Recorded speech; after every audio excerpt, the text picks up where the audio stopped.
আমাদের সকলের উদ্দেশ্য আমরা যেন জান্নাতে যাইতে পারি, এটা ঠিক কিনা? আর যারা ঠিক কইতে পারলেন না তাদের অবস্থা তো খুবই করুণ। আমাদের উদ্দেশ্য কি? জান্নাত। আমাদের উদ্দেশ্য কি? জান্নাত। দুনিয়ায় যেন শান্তি পাই আর আখিরাতে যেন জান্নাতে যেতে পারি। আল্লাহ যেন তৌফিক দেয়, জোরে বলেন আমিন। সেই জান্নাতে যাওয়ার জন্য আল্লাহ তাআলার পক্ষ থেকে কিছু ফর্মুলা দেওয়া আছে, সেই ফর্মুলায় আমরা প্রবেশ করি। পড়েন আমার সাথে সবাই, আউযু বিল্লাহি মিনাশ শাইতানির রাজীম, বিসমিল্লাহির রাহমানির রাহিম। পিছনে পিছনে পিছনে, তা নাহলে ওইদিকে লোকদের কষ্ট হবে। শয়তানের ওয়াসওয়াসা থেকে আল্লাহর কাছে পানা চাই। পরম করুণাময় আল্লাহর নামে শুরু করছি।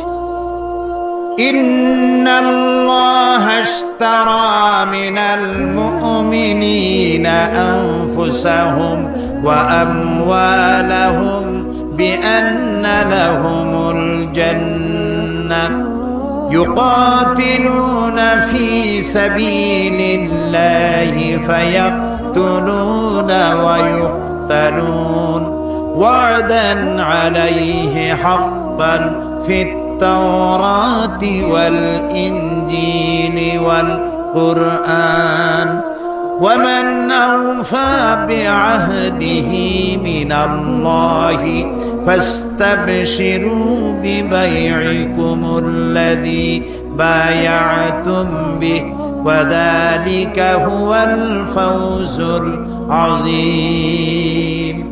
সূরা তাওবা 111 নম্বর আয়াত। আল্লাহ তাআলা বলছেন, ইন্নাল্লাহা আশতারা মিনাল মুমিনিনা আনফুসাহুম ওয়া আমওয়ালাহুম বিআন্না লাহুমুল জান্নাহ। নিশ্চয়ই আল্লাহ তাআলা মুমিনের জান এবং মালকে খরিদ করে নিয়েছেন জান্নাতের বিনিময়ে। ইউকাতিলুনা ফি সাবিলিল্লাহ, তারা আল্লাহর রাস্তায় লড়াই করে। ফায়াকতুলুনা ওয়া ইউকতালুন, এই রাস্তায় তারা মরে এবং মারে। ওয়াদান আলাইহি হাক্কান ফিত তাওরাতি ওয়াল ইনজিলি ওয়াল কুরআন, এই মুমিনদের জন্য আল্লাহ যে জান্নাত দিবেন সেই ওয়াদা আল্লাহ ইতিপূর্বে তাওরাতে করেছেন, ইনজিলে করেছেন, আর এই কোরআনেও করলেন। ওয়াযালিকা ওয়ামান আওফা বিআহদিহি মিনাল্লাহ, আর আল্লাহর চাইতে ওয়াদা পূরণকারী কে হতে পারে? ফাস্তাবশিরু বিবাইকুমুল্লাযী বায়াতুম বিহ, সুতরাং তোমরা যারা আল্লাহর সাথে এই অঙ্গীকার করতে পারলে তারা আনন্দ করো।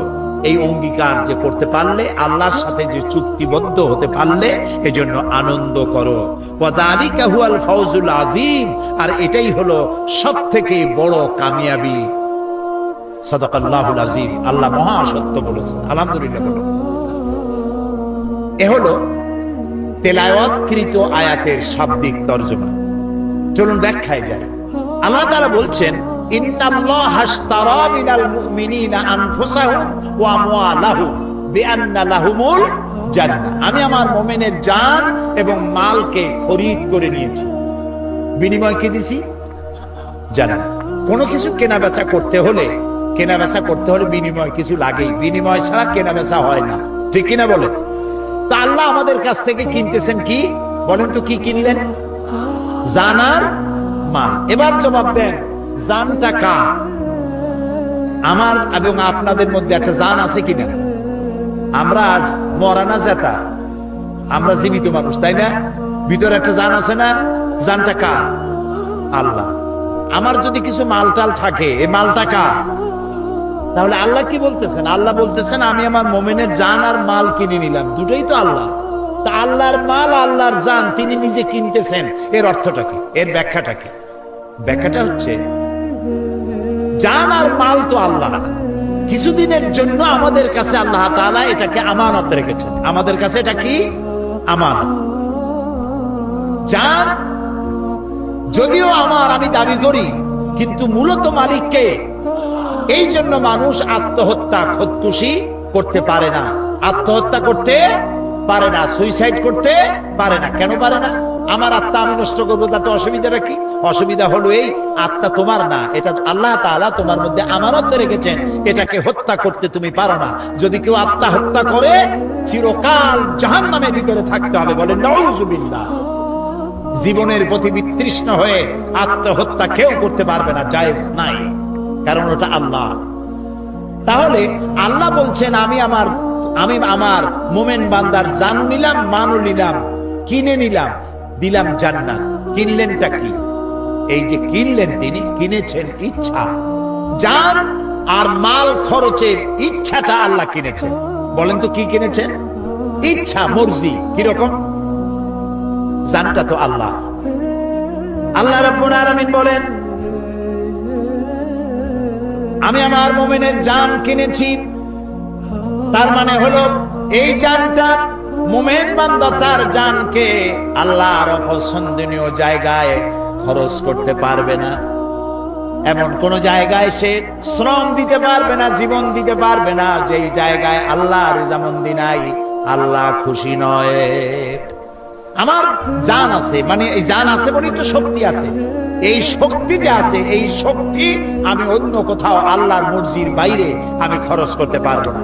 আমি এমন কোন মিছিলে অংশগ্রহণ করতে পারবো না যেই মিছিলে আল্লাহ রেজামন্দি নাই, আল্লাহ রাজি নয়, এমন কোন মিছিলে আমি যেতে পারি না। আমি এমন কোন সমাবেশে যেতে পারি না যেই সমাবেশে আল্লাহ রাজি নয়। আমি এজন্য রাত জাগতে পারি না যে রাত জাগায় আল্লাহ খুশি নয়। আমি দেওয়ালে এমন কিছু লিখতে পারি না যাতে আল্লাহ খুশি নয়। আমি আমার জীবনকে খরচ করার জন্য, শারীরিক শ্রম দেওয়ার জন্য যত কাজ আছে এর কোনোটাই আমি করতে পারি না যেখানে আল্লাহর খুশি নাই। আমি সেই সব কাজ করব যে কাজ করলে আমার আল্লাহ খুশি হন, কারণ আমার জানটা আল্লাহ আমার কাছে আমানত রেখেছেন, আমার ইচ্ছাটা তিনি কিনে নিয়েছেন। মালটাও কিনে নিয়েছেন। কে কিনেছেন? আল্লাহ। অর্থাৎ ইচ্ছা কিনেছেন। এই মাল আপনি যেখানে সেখানে দিতে পারবেন না। কোন খ্রিস্টান আসলো আমি একটা গির্জা বানাবো, তো আমাদেরকে কিছু পয়সা করে দেন, চান্দা দেন। একজন হিন্দু এলেন, তিনি বললেন দুর্গা পূজা আমার মূর্তি বানাবার পয়সা টয়সা নাই, আমারে কিছু পয়সা দেন। আপনি কি দিতে পারবেন? না, পারবেন না, পারবেন না। তবে হ্যাঁ, কোন খ্রিস্টান, কোন বৌদ্ধ, কোন হিন্দু এসে যদি বলে যে আমার মেয়ে বিয়ে দিতে পারছি না পয়সার অভাবে, আপনি অবশ্যই দিবেন। যদি বলে যে আমার ঘরের চাল দিয়া পানি পড়ে, আপনি অবশ্যই টিন কিনে দিবেন। যদি বলে আমার বাড়িতে একটা টিউবওয়েল আছে আর্সেনিক যুক্ত, আমি পানি পান করতে পারি না, বিশুদ্ধ পানিও পান করার জন্য ডিপ টিউবওয়েলের ব্যবস্থা করে দিতে পারবেন। অর্থাৎ মানবিক দিক থেকে আপনি প্রত্যেকটি মানুষের খেদমত করতে পারবেন, কিন্তু পয়সা এমন জায়গায় দেওয়া যাবে না যে আপনার পয়সা দিয়ে আল্লাহর সাথে শিরক করা হবে। আপনি সেই শিরকের সহযোগিতা করতে পারবেন না। এমনকি আপনি যদি জানেন যে আপনার বাড়িতে একটা পাঠা আছে, এই পাঠাটা পূজার গুণে কিনতে এসেছে পূজা বলি দেবে বলে, আপনি জেনে শুনে পূজার পাঠা বলি দেওয়ার উদ্দেশ্যে আপনি বিক্রি করতেও পারবেন না, জায়েজ নেই। কথা কি বুঝে আসতেছে? তার মানে আপনার অর্থ, একজনে আসলো যে ঢাকা থেকে গায়িকা নর্তকী ওপেন কনসার্ট করার জন্য আসতেছে। ওপেন কনসার্ট এগুলো যারা করে, পুরুষগুলির মাথার চুল বিশাল বিশাল লম্বা লম্বা, এদিকে ধাপ দেয় ওদিকে ঝাঁপ দেয়, চিৎকার মারে, কি যে কয়াল নাই। ওরা আসবে, সুতরাং কিছু পয়সা করি লাগবে, আপনি দিতে পারবেন না চান্দা। নায়িকা আসবে, গায়িকা আসবে, আমাদের মহা বিপ্লবী নেতা আসবে, আপনি দিতে পারবেন না পয়সা। এ পয়সা আপনার কাছে আমানত। এ পয়সা কার কাছে? আপনার কাছে কে আমানত রেখেছে? আপনি খরচ করবেন আল্লাহর পথে। আল্লাহ রাজি নাই এমন জায়গায় খরচ করতে পারবেন না, কারণ আপনার জান আর মাল আল্লাহ খরিদ করেছেন। যদি আপনি মুমিন হয়ে থাকেন, ঈমানের দাবি যদি করে থাকেন, আপনার জান আপনার মাল আপনার নিজের ইচ্ছায় খরচ করতে পারবেন না। দেখেন, একটা মানুষ যখন মারা যায় তখন কবরের মধ্যে রাখিয়া আমরা কি বলি? মাটি দেওয়ার সময় কি বলি? মাটি দেওয়ার সময় আমরা বলি মিনহা খালাকনাকুম ওয়া ফিহা নুঈদুকুম ওয়া মিনহা নুখরিজুকুম তারাতান উখরা। এই মাটি দিয়ে তোমাকে তৈরি করা হয়েছিল, এই মাটিতে আবার রেখে গেলাম, এখান থেকে পুনরুত্থিত করা হবে। কবরের মধ্যে রাখার সময় কি বললাম? বিসমিল্লাহ আলা মিল্লাতে রাসূলিল্লাহ। আচ্ছা, মিল্লাতে রাসূলের মধ্যে আপনি কারে রাখলেন? আপনারা আমার কথা শুনতেছেন তো? চিন্তা করতেছেন তো? চিন্তা করেন, তাহলে বুঝতে পারবেন। কবরের মধ্যে একজন বুড়া মানুষ মারা গেছে, কবরের মধ্যে রেখে দিয়ে কইলাম যে আল্লাহর নামে রসুলের দলে উঠাই দিয়ে গেলাম। মর্মার্থ এটাই। এখন কারে আপনি রসুলের দলে উঠাই দিলেন? এই বুড়া যখন কলেজের ছাত্র ছিল, বিশ্ববিদ্যালয়ের ছাত্র ছিল, যত মিছিল করেছে তার কোন মিছিল আল্লাহর কাজে লাগে নাই, ইসলামের কাজে লাগে নাই। যত দেওয়ালে দেওয়ালে লিখেছে আল্লাহর কাজে লাগে নাই, রসুলের কাজে লাগে নাই। বরং যারা ইসলামের কথা বলতো, ইসলামের কাজ করতো, পথে ঘাটে ধরিয়া তাদেরকে জনমের মতো পিটাইতো। ছাত্র জীবনে যা করলো সবগুলি ইসলামের বিরুদ্ধে করেছে, আল্লাহর জন্য করে নাই।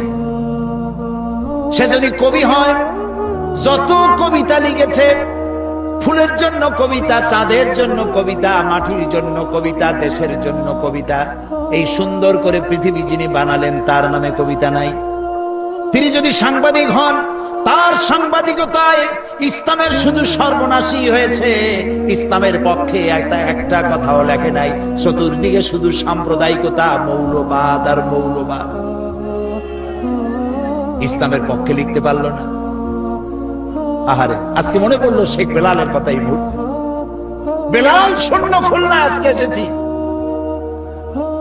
আমি যখনই খুলনা আসতাম, শেখ বেলাল ছুটে আসতো। আমি কি বক্তব্য রাখবো তার একটা ব্রিফিং নেওয়ার জন্য। সন্ধ্যার আগেই ঢাকায় পৌঁছায় দেবে। বেলাল, কি সুন্দর নাম তার মা বাপ তার রাখছে। একটা ব্লাড ডায়মন্ড, খুলনার রত্ন, সাংবাদিক জগতের উজ্জ্বল জ্যোতিষ্ক। আল্লাহ তাআলা বেলালকে কিয়ামতের দিন হযরত বেলালের সাথে করে জান্নাতে রেখো। এই সাংবাদিকতার দাম আছে, যে সাংবাদিকতা আল্লাহর কাজে লেগেছে, রসুলের কাজে লেগেছে, ইসলামের কাজে লেগেছে। কলম ধরলেই ইসলামের বিরুদ্ধে, কলম ধরলেই মৌলানাদের বিরুদ্ধে, কলম ধরলেই মাদ্রাসার বিরুদ্ধে সমানে। অথচ জন্ম দিয়েছে একজন মুসলমান, পেটে ধারণ করেছে এক মুসলিম মা। কোন সাহসে ইসলামের বিরুদ্ধে লেখো?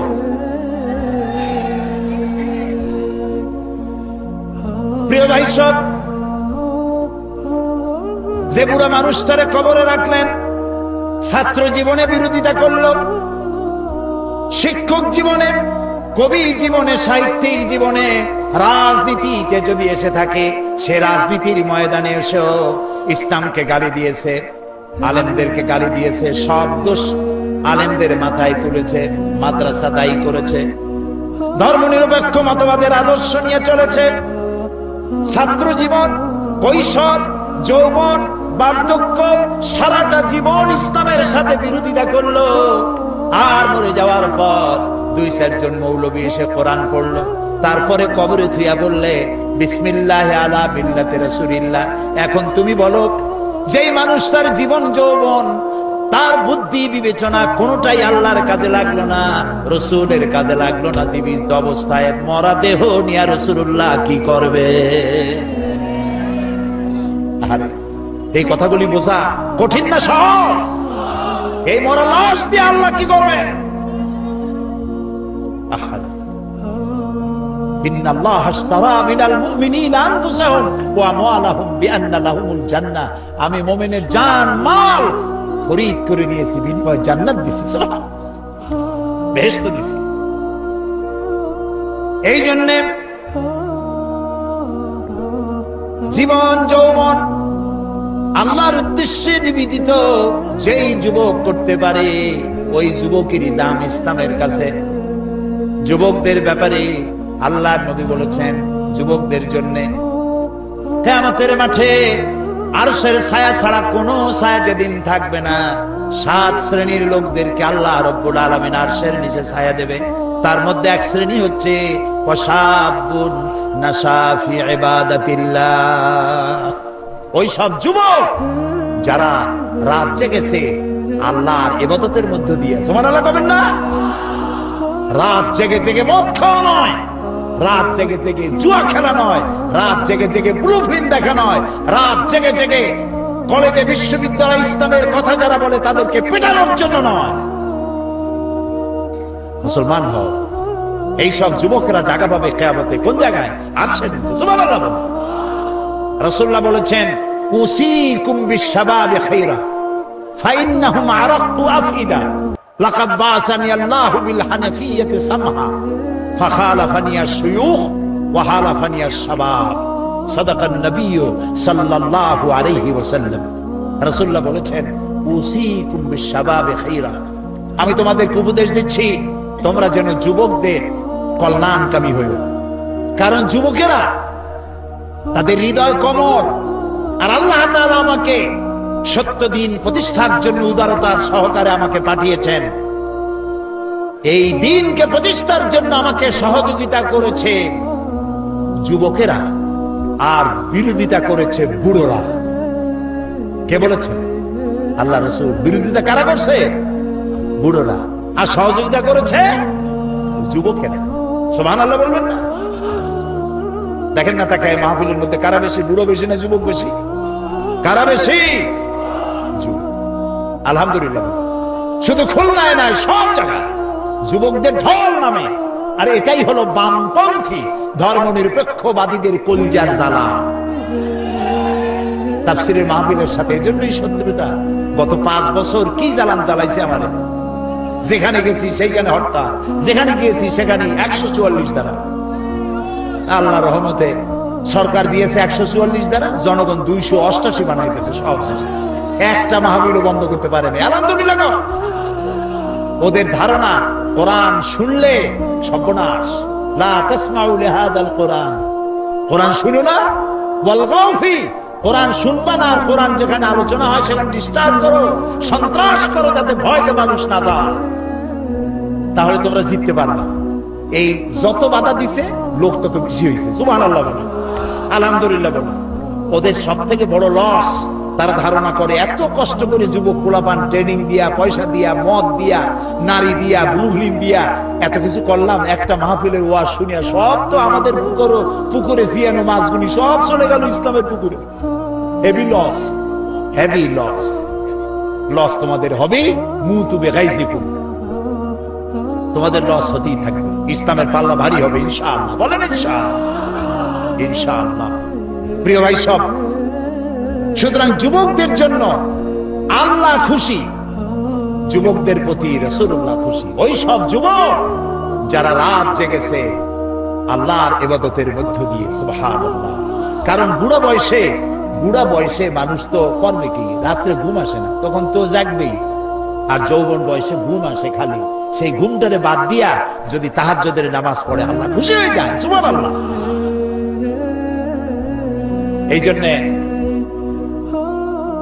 হযরত আবু সাঈদ খুদরি রাদিয়াল্লাহু তাআলা আনহু তিনি বলেছেন যে তিনি যখন হযরত আবু সাঈদ খুদরি রাদিয়াল্লাহু তাআলা আনহু তিনি কোন যুবককে মজলিসে আসতে দেখলে তিনি দাঁড়ায় যেতেন, বলতেন মারহাবান বিওয়াসিয়াতি রাসূলিল্লাহ সাল্লাল্লাহু আলাইহি ওয়াসাল্লাম قد আমারানা আন নাহফাযাল হাদিসা ওয়া নুওয়াসসিআ লাকুম বিল মাজালিস।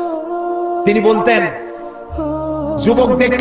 যুবক আসতেছে দেখলে দাঁড়ায় যেতেন আর বলতেন ওয়েলকাম, স্বাগতম, হে রাসূলের চলন্ত ওসিয়ত উপদেশ, আমি তোমাকে ওয়েলকাম করছি, তুমি বসো। রাসূলুল্লাহ আমাদেরকে নির্দেশ করেছেন আমরা যেন রাসূলের হাদিসগুলিকে মুখস্থ করি, আর যুবকদেরকে যেন আমাদের মজলিসের মধ্যে সুন্দর করে জায়গা করে দেয়। আলহামদুলিল্লাহ।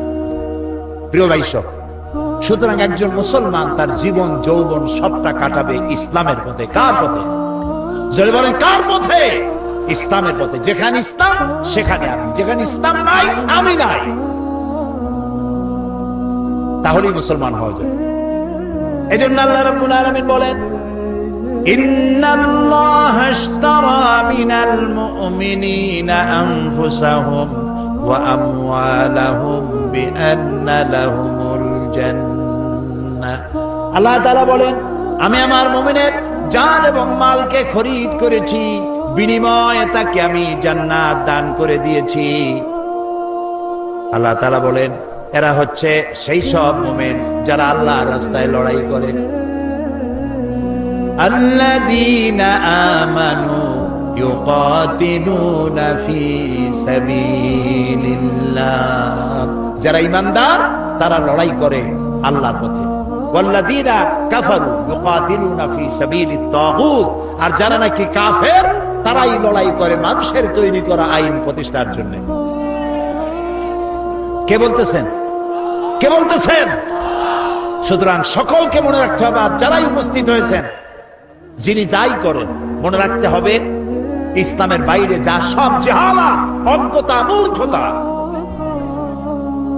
সমাজতন্ত্র বলেন আর ধর্মনিরপেক্ষ মতবাদ বলেন, সব জাহালা। ইসলাম হচ্ছে একমাত্র জীবন ব্যবস্থা এবং এটাই প্রতিষ্ঠার জন্য আল্লাহ তাআলা বলেছেন যারা ঈমানদার তারা এটাকে প্রতিষ্ঠার জন্য লড়ে, আর যারা কাফের তারা মানুষের তৈরি করা মতবাদকে প্রতিষ্ঠার জন্য লড়াই করে।